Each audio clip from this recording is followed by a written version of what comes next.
At this time, let's begin today's ATIS webinar, Why Industry Needs Time, a Power Industry Case Study. It is my pleasure to introduce your moderator for today, Lloyd Green, Director of Engagement Marketing and Creative Community Services for IEEE. Lloyd, the floor is yours. Hello, thank you so much, Jessica. Hello, everyone. My name is Lloyd Green, Director, Marketing Engagement and Creative Community Services for the IEEE Standards Association. Thank you for joining us today for today's webinar, Why Industry Needs Time, a Power Industry Case Study. During today's discussion, I encourage you to submit any questions that you may have online. We will hold the questions until the end of the presentation, and we'll try to get to as many of your questions as possible. In addition, slides will be distributed via email to all registered participants. Now, I would like to introduce today's topic and our speakers. Precision time is becoming increasingly important in many industries. Today, we will discuss why these different industries need time, how applications can get precision time across small or large networks, and review several solutions deployed in the market today. Our presenters today are Anand Ram, Vice President of Marketing and Sales for Calnex Solutions, Aaron Martin, Power Industry Protection Engineer for the Bonneville Power Administration, and Jim Olson, Director, North American Solutions Architect for Microsemi. Anand, Aaron, and Jim, thank you for joining us today. So let's go to our first slide. Firstly, let's take a look at the synchronization requirements in today's power systems. In many areas of the United States, the electricity delivery system is aging. This has primarily consisted of electricity being generated from a centralized generation, distribution, and transmission system, flowing in one direction. Smart grid describes an improved electricity supply chain that runs from a major power plant to your home. The basic concept of the smart grid is to add monitoring, analysis, control, distributed generation, and communication capabilities to the national electrical delivery system to maximize throughput, while reducing energy consumption. In order to achieve coordination and real-time support of these components, accurate synchronization is essential. Real-time data gathering and distribution is becoming increasingly important. Information must be time-specific, as well as an increasing need to share data between remote locations. To support this new approach, there is a need for precise synchronization. With the transition to the smart grid and automation of the substation, precise synchronization improves intelligent electronic devices for power systems, automation, real-time billing, and enhanced differential protection. So let's really get into the meat of the presentation. It is now my pleasure to introduce our first presenter, Anand Ram, Vice President of Marketing and Sales for Calnex Solutions. Anand, over to you. Thank you, Lloyd. So hello, everyone. My name is Anand Ram. I look after the sales and marketing for Calnex Solutions. And today, my section is really going to start this webinar with an overview of different industries that need accurate and precision timing and synchronization. I'm going to look at multiple industries and how they can all get synchronization and timing via Ethernet. We're going to look at a multitude of industries, ranging from the mobile telecommunications industries through to industrial automation networks, talk about their requirements for timing and synchronization and how the Precision Timing Protocol, or PTP, is able to deliver this via Ethernet.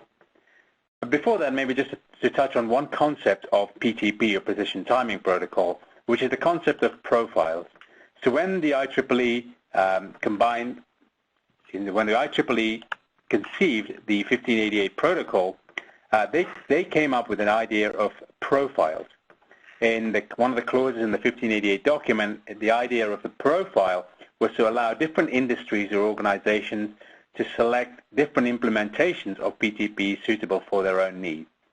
So from the beginning, the idea was that PTP could be used for multiple applications, envisioning that Ethernet would provide the connectivity for all these different industries.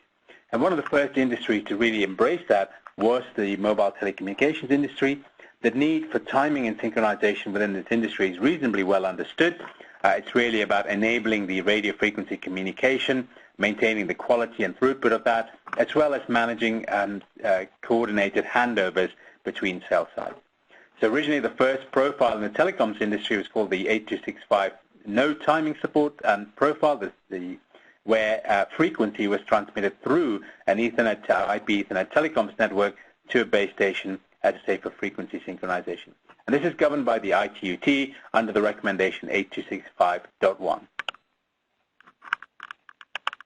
The next profile that was conceived was the profile with full timing support, and this is really with the devices in the middle of the network all supporting PTP. And what's shown here is a network of BCs, or boundary clocks, which all recover and regenerate the PTP timing.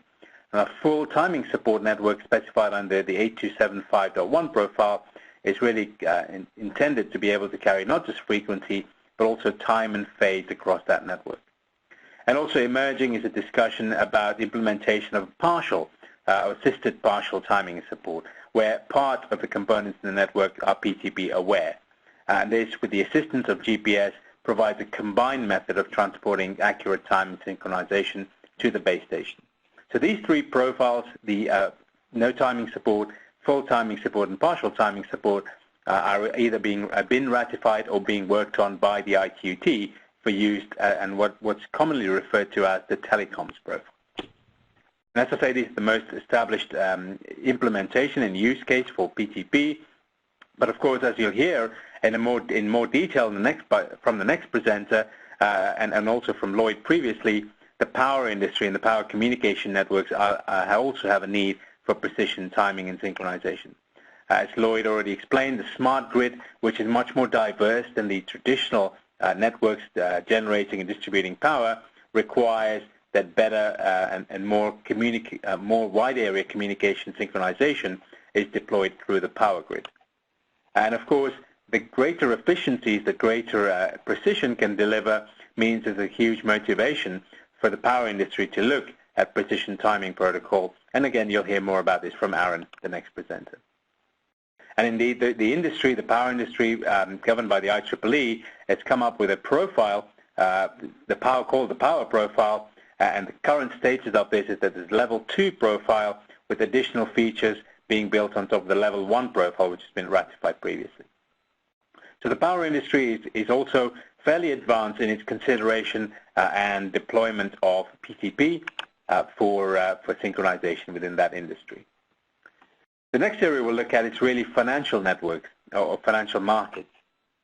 This is really the requirement for accurate timing and synchronization here comes from the fact that today computers run high-frequency trading. They obviously need accurate timestamping of trades. You need to know when a trade is made, what time a particular price of a share is published. All of this is important, but the real driver for more accurate and more precise synchronization within finance is coming from new regulatory demands. In Europe, the MiFID II regulations, which are intended to be rolled out in January of 2017, which will soon be followed by regulations in other markets as well, will mean that financial trading houses and organizations need to now prove that they have accurate timestamps driving and certifying those transactions. And obviously the synchronization in these financial trading networks, today there's no certification or guarantee of that, but the use of PTP is being envisioned for this. And again, the financial industry is developing an enterprise profile, and that's under the auspices of the IETF, and the latest version of that from January of this year was version 6, and they're working on a profile specifically for enterprise, and rather specific, more than that, is for the financial industry. So it's not just these networks, these kind of industries and networks, but there's a whole area of what people are calling the industrial internet, or the industrial internet of things. And these really involve, as you can see here, things like video, automotive, defense, and industrial applications, where it's really about coordinating sensors, actuators, and control mechanisms. So there are obviously more and more objects are becoming embedded with sensors and actuators, which need to be coordinated and controlled. And they are connected via Ethernet, and obviously Precision Timing Protocol provides the ability to synchronize all of these things via the Ethernet connectivity. So obviously PTP profiles will be required for this, and there's a lot of work going on in different standards bodies and industry organizations about deployment scenarios and guidelines for using PTP for these different applications. And then finally, another industry that specifically needs synchronization is obviously broadcast, where there is a requirement for timing synchronization to, first of all, synchronize, for example, video and audio feeds. There's also a requirement to synchronize production in different locations and tying them all up together. And in this example, an outside broadcast fan or even a TV camera needs a level of synchronization for that feed. That equipment is increasingly being connected via Ethernet, and obviously they want that synchronization to come via the Ethernet connection. And actually the Society of Motion Picture and Television Engineers, or SMPTE, is working on a profile in the 2059-2, which was approved back in March 2015 for using PTP in broadcast applications. So we can see here that the knowledge of PTP or being involved in PTP as a protocol is actually valuable as an engineer for multiple applications and industries. You can see that different industries are looking to roll out PTP in different profiles for their own requirements. And fundamentally, we're talking about really something that was conceptualized many years ago to connect computers together from modest aspirations to the grand scheme of keeping the world in sync. And Ethernet is the common factor between these, and that's what's keeping the world in sync, and we see that PTP is the profile to do that. So with that, I'd really like to hand over to the main part of this presentation, Aaron Martins from Bonneville Power, and he's got some interesting stories to tell you about real case studies and use cases of synchronization in power. Aaron, over to you. Thanks, Anand, and I appreciate you having me today, everybody. I'm from the Bonneville Power Administration. I'm a system protection engineer. Essentially, we look for disturbances on systems, and we program equipment to react automatically. Now, the BPA has been around since 1937, and we cover approximately the entire northwest of the United States, Washington, Oregon, Idaho, and Montana. That's our wide area of service.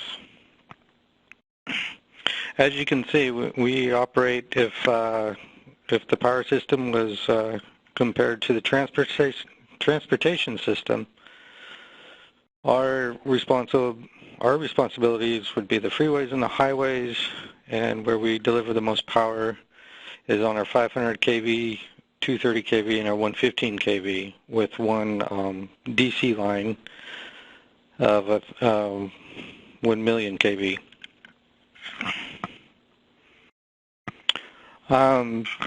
The specific applications that I'm going to talk about are strictly transmission, or, well, for the most part, transmission applications. I wanted to make it clear that there are other applications that probably follow in the distribution applications, but my concern is over the wide area network and providing timing to what we call phasor measurement units, line differential protection, traveling wave fault location, system event recordings, and even within the substation local area networks, the substation automation systems.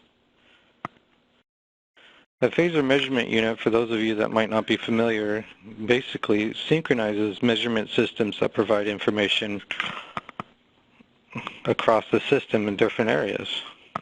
Essentially, because our system in North America runs 60 hertz, this requires a microsecond accuracy across a wide area.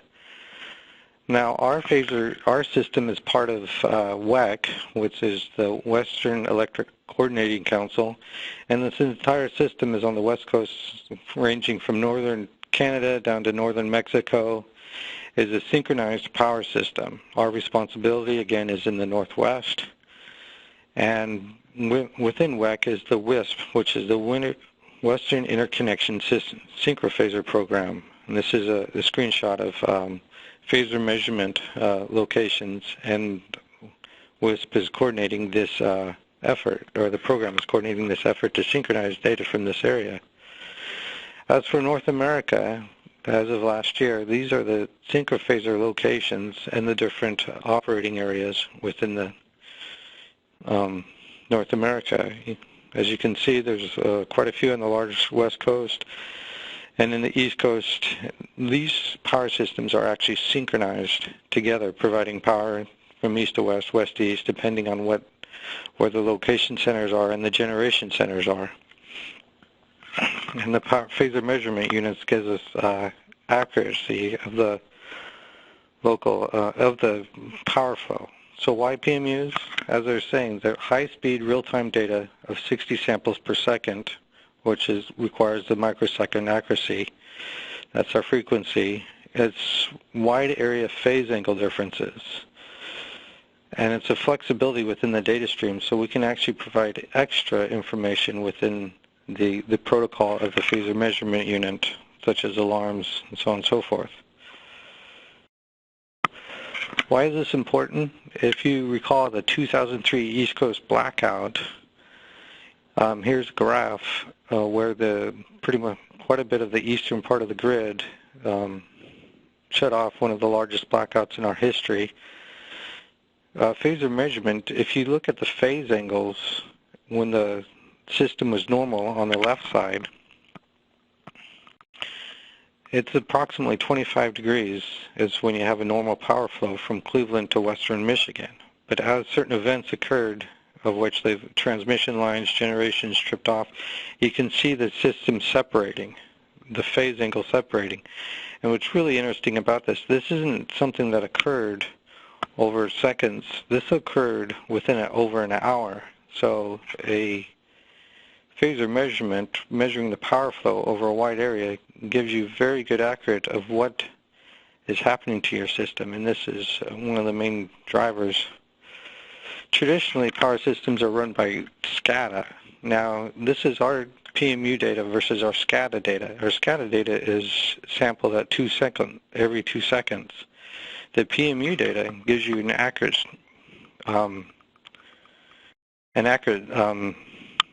diagnosis of exactly what's going on in your power system. As you can see, there's differences of when you have a disturbance on the system.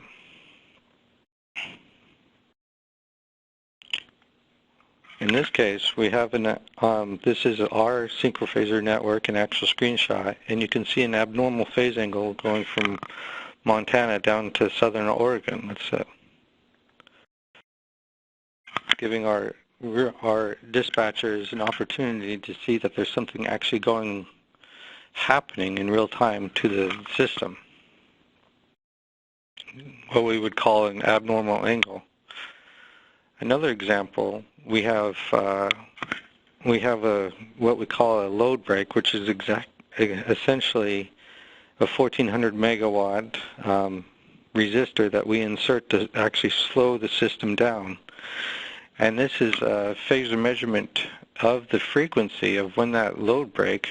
The load break actually is in eastern Washington at a substation called Chief Joseph. So when a 1400 megawatt resistance gets cut into the system, you can see the frequency actually drop from 60.01 hertz down to almost to 59.3 hertz at the location. But then we have another location that is in eastern Washington. It's not quite as severe, but it is affected. That's the Monroe, the red line. The Keeler line is or the Keeler location where we have a phasor measurement is located in northeast Oregon, which is, and finally Malin, which is in southern Oregon. So as you can see, we can take exact measurements of the system-wide area with the phasor measurements. Now the phasor measurements, let me go on to the next application, which is line differential protection. This is when we have a fault or a trip, internal or external to the system. The line differential monitors the current from both ends of the line. Now it synchronizes the data over a communication network, and it is time dependent, requiring again the same 60 hertz or microsecond accuracy for the data to be aligned. Changes in communication paths, channel delays, or timing errors can cause potential problems. The next application that we deal with is traveling wave fault location. Similar to dropping a stone in a pond, when there's an event on the system, waves move throughout the system. We call them traveling waves in ever-increasing circles. Now these waves move at the speed of light, or approximately the speed of light, a little short of. And so therefore, if we're measuring at two ends of the line, we can take the timing from which each end of the line when a fault occurs, and we can measure exactly, we can calculate the distance with simple equations. Now because of to get useful accuracy, we need to be measuring a sampling rate of 1.5 megahertz that's synchronized at both the end of the lines. Now why is this important? Some of our lines are over 200 miles long, and they go over mountainous territory. And when we need to send a line crew to go fix a problem in the middle of the winter, it's nice to give them accuracy within a tower versus asking them to look in a section of 20 miles. This is very helpful to them.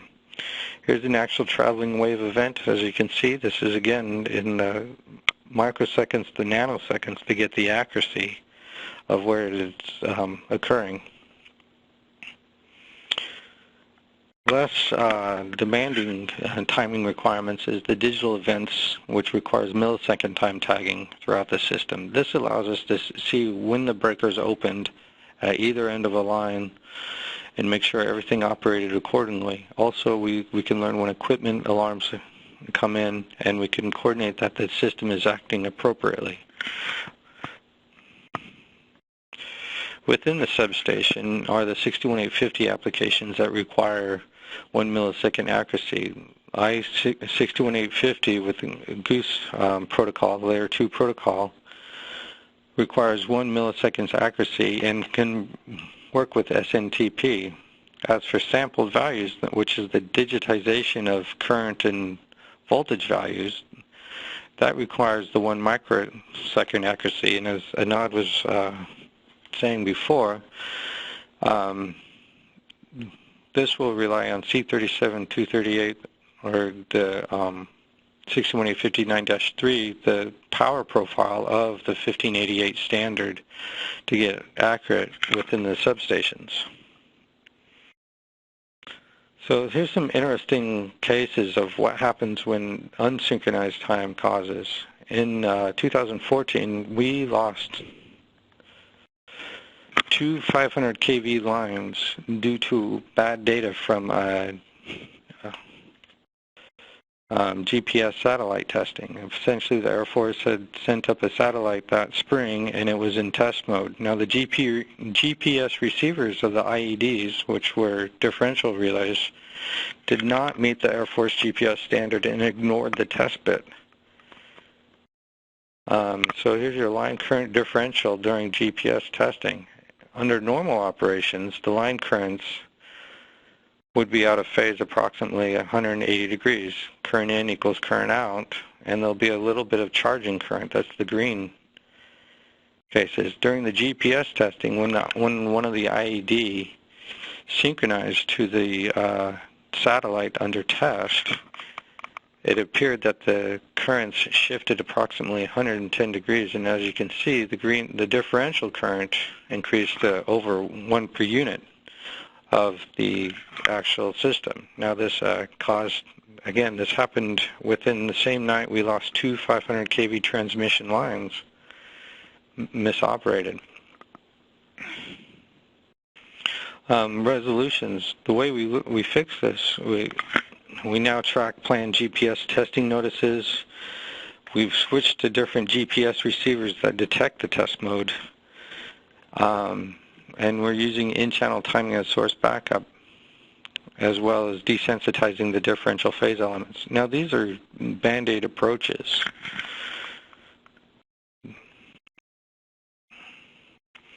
Another example of when PMU data PMU data can also can be affected by bad synchronized times. This year in March, several of our PMUs lost GPS sync for several minutes. During the event, there are multiple instances of both Phasor measurement units reporting that the sync had been reestablished and that their status was good, even though it wasn't. What was interesting is that we have redundant Phasor measurement units. The second set of these Phasor measurement units did not experience this problem. Again, they are also synchronized for a GPS receiver clock. So in each time, here we go, we have the actual phase, the green line of the angle, and during normal synchronization, the PMU is supporting, but during loss of synchronization, it starts shifting the phase angle, and at one point when it completely loses synchronization, it shifts it by 40 degrees each time the status is cleared. So the blue line is where the loss of synchronization occurs. The PMU maintains its angle for a little while, and then it reports that it synchronizes again, but it synchronizes with the wrong time and shifts the data by 40 degrees. So we've had numerous other applications. Regarding our communications, BPA covers 4 states, as I said before, with thousands of command and control circuits on legacy systems. These legacy systems are going to end of life. Maintenance is becoming an issue. Many of these companies that we install these systems are either don't support their old equipment or they're not even around. And so it's really kind of up to us to find the next generation of communications. So right now our communication system consists of microwave, that's the analog microwave, and synchronous optical networking, or the SONET, over fiber optics. All of these systems utilize the time division multiplexing technology to share the total bandwidth. Though this is functional, its implementation is extremely inefficient and costly when supporting IP networks. And so at the point where we have all this phasor data, phasor measurement data, it's very important that we have more efficient networks to gather that. Below in this figure is an example of the different areas of what goes through our SONET and or microwave system.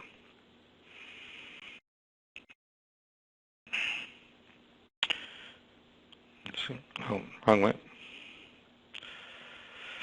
What we need is a system with the reliability of SONET, but the ability to make use of idle bandwidth for other applications. We need traffic to travel across transportation at the maximum speed the physical medium supports to allow applications of technology. Of course, one of the applications of technology is the telecom profile of the 1588. That is very important. It's as I mentioned before, you can see that we've had a number of incidents regarding just using GPS, but that's where the technology was.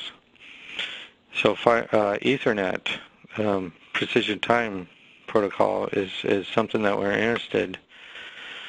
After an exhaustive evaluation, we have chosen Ethernet as our next transport by selecting the provider backbone bridge with Ethernet trafficking. This supports the SONET-like switch times, yet it's deterministic and connection-oriented. It's giving our communication engineers essentially the capability to control the data in a way that we need it to be controlled. It's also carrier grade and reliability in terms of reliability and availability. With that said, events that I talked about events that show how sync effect protections were discussed. Power systems cover large errors requiring accurate time to keep the system balanced. Evolution of the comm system is coming. Along with it are the timing requirements. At this point, I would like to hand it over to the next presenter, Jim Olson. Good morning, everyone. Thanks, Aaron. That was a great study on power in the timing utility sector. We're going to switch gears now and talk a little bit about synchronization and timing evolution and how some of the synchronization technologies and tools are being imported into other industries. In our first real detailed slide here, there's really three components of timing. There's frequency, phase, and time synchronization. And this slide shows a little bit about the applications for frequency, phase, and time in the telecom world and what devices consume those synchronization services.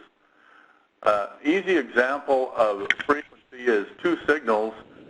When you compare them to each other, can certainly be the same frequency but not necessarily the same phase.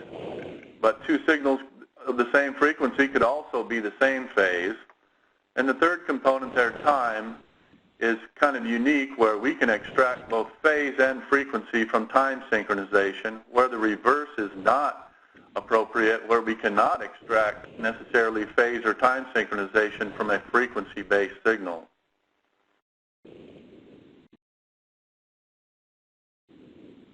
So if we look at this next slide here, we see that this is the concept of a building integrated timing supply, or a clock distribution platform. And this slide shows some of the devices that would be connected to a bits clock or a building integrated timing supply. It's interesting that most telecom networks today are hybrid networks with a mix of time division multiplexing and Ethernet IP transport and switching technologies. As the networks evolved, so do the timing systems and the technologies integrated into these clock distribution platforms. One of the key points of this slide is that STPs that carry SS7 signaling messages in telecom is a mission-critical application, and that's an example of phase synchronization in a telecom central office. There is a new adaptation that's very interesting for the industry, is physical layer frequency distribution that has been used for many years in SONET networks, especially synchronous SONET rings. That physical layer timing distribution or frequency distribution now has another option as we move forward into Ethernet and IP transport technologies, and that is synchronous Ethernet. And we're starting to see synchronous Ethernet move into many telecom networks. Even though some of the switching and routing devices may be asynchronous functions in the network, synchronous Ethernet at the physical layer, just like SONET, can be used to recover and distribute frequencies throughout telecom networks. This next slide just shows a little example of what a central office bits clock platform might look like and the different components, and then how we distribute frequency at the physical layer through the SONET network, and then the adaptation years ago of NTP also over the top of that network to provide rudimentary time services in the millisecond accuracy range. If we were to adopt this model to an international model, we would see some of the DS1 signals and composite clock signals, which are used for phase alignment, change terminology to things like E1 or 2 megahertz distribution within the central office. The next couple slides just describe the fundamental nature of network synchronization and why a common accurate frequency reference is used to synchronize telecom networks. There's two ways to map tributaries through SONET networks into SONET payloads. One is an asynchronous mapping technique. If we map tributaries into the SONET payload in an asynchronous fashion, that means that the source clock of the tributaries will be maintained. When those tributaries come out of the SONET network, they will have the clock they had when they entered the SONET network. If there's a frequency offset between those tributaries and the SONET network clock, asynchronous mapping uses pointer adjustments to accommodate for those differences. Pointer adjustments result in jitter and wander on the tributaries that are being carried in the SONET payload. The reverse of asynchronous mapping would be synchronous mapping. where the tributaries, when they come out of the SONET payload, will have the clock of the SONET network, not their original clock source, on them as they exit the SONET network. If there's a frequency offset between the tributaries going into the SONET devices and the SONET network clock, this will result in slips.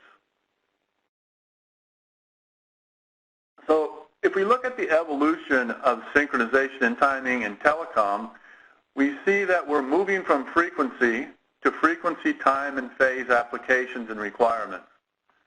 And it was talked a little bit about earlier in the presentation by Anand about telecom profiles. And for PTP, or Precision Time Protocol, which is a derivative of IEEE 1588, timing over Ethernet. A 1588 or PTP server is called a Grandmaster clock. And these Grandmaster clocks support multiple profiles. Anand showed some of the profiles earlier, and if you look at this distinction here, we show frequency profiles and phase profiles. And there's a couple frequency profiles. Telecom 2008 was the one first introduced, followed by G.8265.1. These frequency profiles are layer 3 unicast profiles, and the frequency profiles really solve frequency reconstruction issues related to packet delay variation. If we move to the phase profiles, G.8275.1 and G.8275.2, full on-pass support and partial on-pass support, really solves the problem of time transfer errors related to network asymmetry. There's also another evolution occurring in the tightening of the accuracy of a Grandmaster clock. For example, the standards bodies have introduced the concept of a PRTC, or a primary reference time clock. The primary reference time clock should always be better than 100 nanoseconds compared to UTC traceable time. And the next evolution introduces the concept of an enhanced PRTC, which can be as close as 30 nanoseconds or better to UTC traceable time. You know, what is the reason for this tightening of the specification towards UTC time of primary reference time clocks? That has to do with the consumption of error budgets or error budget allocations for time transfer when time is being transported over a telecom network. These frequency phase profiles and PRTC concepts are very complicated technical discussions. Some of this will be explored in more details in the upcoming WSTS event in June in San Jose, California. Let's go to the next topic, which is related to GPS dependency and GPS vulnerabilities. If we look at this slide, one of the most important components of this is that the fundamental issues of GPS is that it's a trusted source of position, navigation, and timing. And as a trusted source, there's some concern from Homeland Security. They have defined 18 critical infrastructures, 11 which rely or are pretty heavily dependent on GPS. And the ubiquitous nature of GPS makes it have insider status, a very trusted source. So any problems or vulnerabilities due to attacks with GPS or vulnerabilities have a high impact because many of the GPS devices or systems cease to work properly or perform properly when GPS becomes unavailable.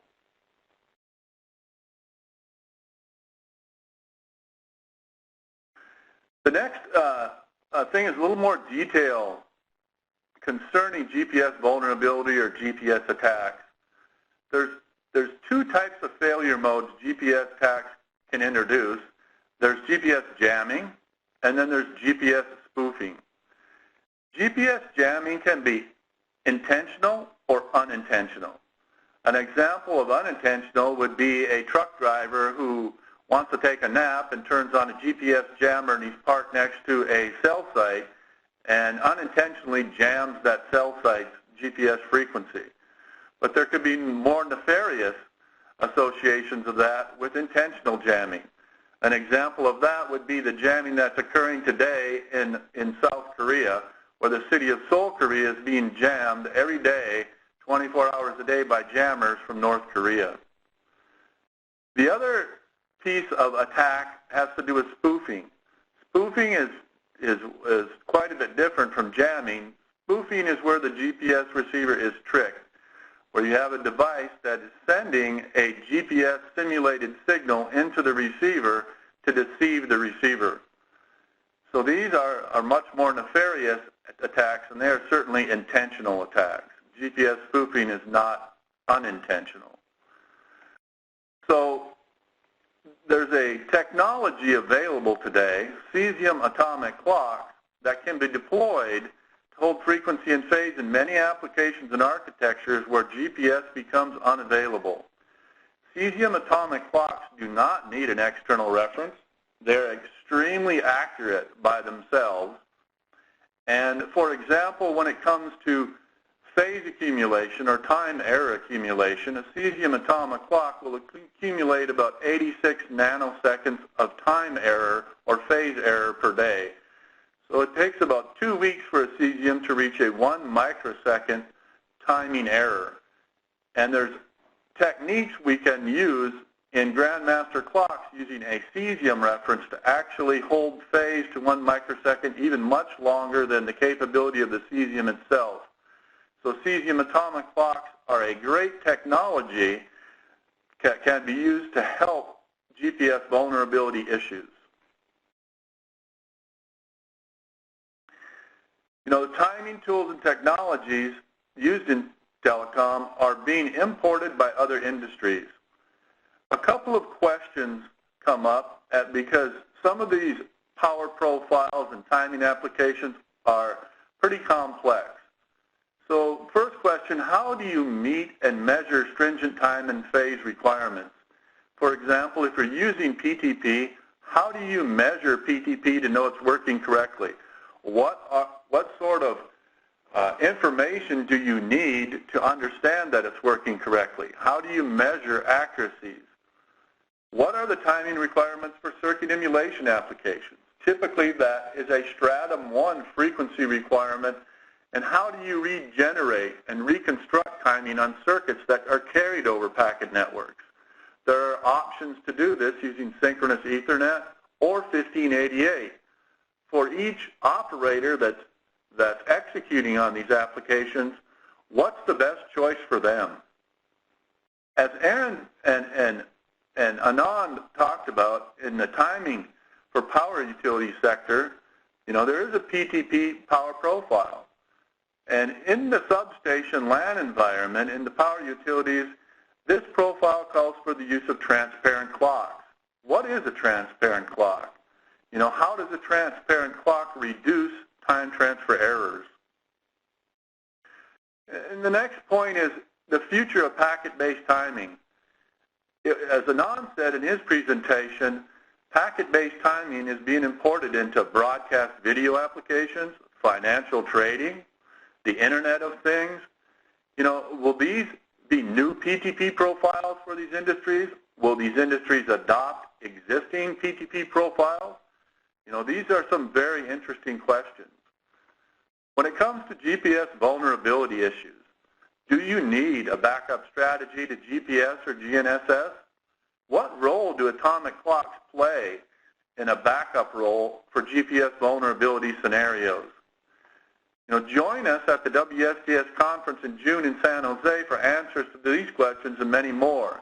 It's obvious we cannot go into, due to our time constraints on this specific webinar, for all this subject matter into great detail, but a lot of these things will be discussed and debated in detail at the WSDS conference. So please consider joining us. There's a lot to learn. Lloyd, back to you. Jim, thank you so much. We've heard some great presentations from everyone here, from Anand, from Jim, and from Aaron. So at this point, this concludes the actual presentation session. what we'd like to do now is to switch to the Q&A session. And for those who have provided questions, we thank you very, very much. So I'll go through some of the questions and I'll identify the speakers or the panelists that should respond to those questions accordingly. So the first question that's come through, this one I think the best person would be Anand. And the question basically says, what specific brand of test set would you recommend one use to verify IEEE 1588 PTP equipment meets standard requirements, CalNex, ICSIA, or something else? Thanks, Lloyd. Obviously, I'll give a biased answer, but anybody who wants to look it up can, we have information on our website. There are usually independent test plans available there, and obviously the standards bodies like the ITU and the IEEE are also good places to look at to find the test requirements, and then based on that you can have an evaluation of the solutions out there. Great. Thank you so much. So this is a question for Aaron. How is the power systems going to get time signals over wide areas? As I mentioned before, we are switching over to currently we rely heavily on GPS, but we would like to switch over to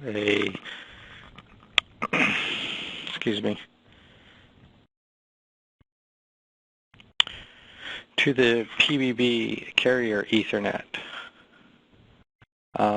We have our own telecom system with a lot of direct fiber. In the end, that's our plan. Okay, great, thank you. And this is a question for Jim. Can telecom provide time as a service? And if so, how would they do that? That's a good question. I think it's related to firewalls.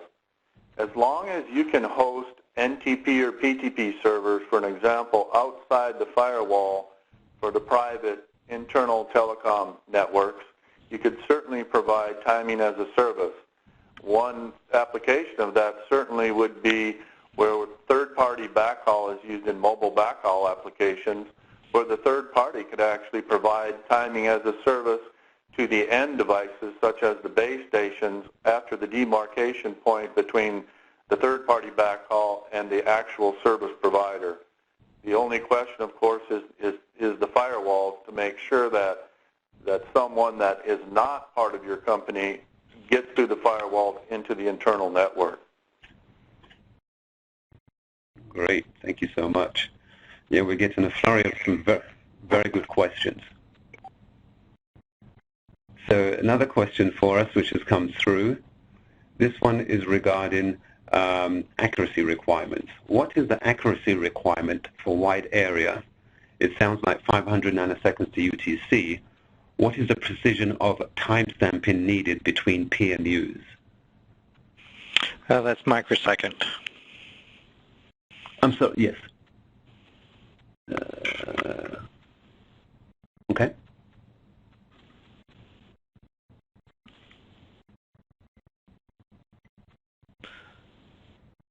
With that said, it depends on the PMUs is microsecond, traveling wave is in the hundreds of nanoseconds, and digital event recording is milliseconds, or digital control is milliseconds. Okay, great. Anand, I think this is more of a question for yourself with regards to timing in the financial sector. Can the financial sector requirement, I think I've already answered that one, be met with PTP 1588, sorry, PTP version 2, IEEE 1588? Yes, so sorry, the question was, can the financial sector requirements be met with PTP? Yes, so the MiFID II has certain levels of requirements for the accuracy, and yes, PTP has been used through networks to deliver even down to a microsecond of accuracy, verified accuracy, and the levels required, for example, 100 microseconds with MiFID II are certainly more than capable to be delivered by PTP in the financial environment in a network using servers and switches in a data center, for example. Okay, great. All right, we have a very interesting question as far as GPS jamming and spoofing. The question reads, if it's so vulnerable, then why are we using GPS in Grandmasters and Access Grandmasters? It's the only source of time of day and phase.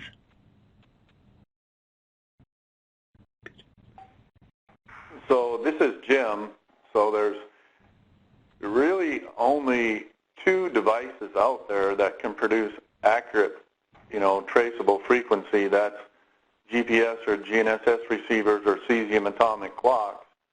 And there's really only one mechanism to get both accurate frequency, time, and phase, and that's from the GPS satellite constellation. So that's why we use that technology. That's really the only thing available to do that. But if you have some sort of a backup strategy in case it becomes unavailable and protect it, then really the GPS vulnerability is not in question. So I think that's a good question for a lot of operators is, what is your backup strategy to GPS GNSS vulnerability? As long as you have one, I think you're on pretty safe ground. If you don't, then certainly you're vulnerable. Okay, great. So Jim is another question for you. Is how to confirm the PTP slave performance at the remote end through management tools, and what are the basic parameters that should trigger maintenance people to act on suspicious behaviors? I think one example of that would be in a base station that's using PTP as its reference. And if it could be a frequency application, for example, which is impacted by packet delay variation. Typically, most PTP slaves can handle microseconds of PDV, but once you start getting into the single-digit or double-digit millisecond range for packet delay variation, PTP slaves tend to struggle to meet their requirements.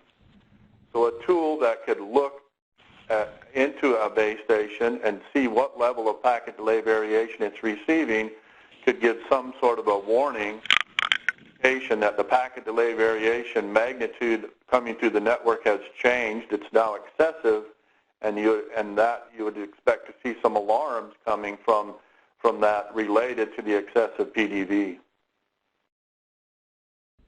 Okay, great. Thank you very much.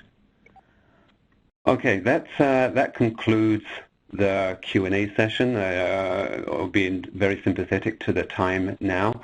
So what I'd like to do is repeat what was said before by the previous panelists with regards to the upcoming WSTS Timing and Synchronization event in San Jose. It's up on the slide now. Certainly, to learn more about synchronization, please join us at the workshop on synchronization and timing systems. This will be taking place in San Jose, June 13 through 16. The details are online. You can sign up and register and find out additional information with regards to that. So please do so. You'll find it extremely informative and very beneficial, and certainly will build upon what you've heard today. Again, time is of the essence. We have run out of time. I'd like to thank everyone for joining us today. Thank you again for attending today's webinar, and enjoy the rest of your day. Thank you.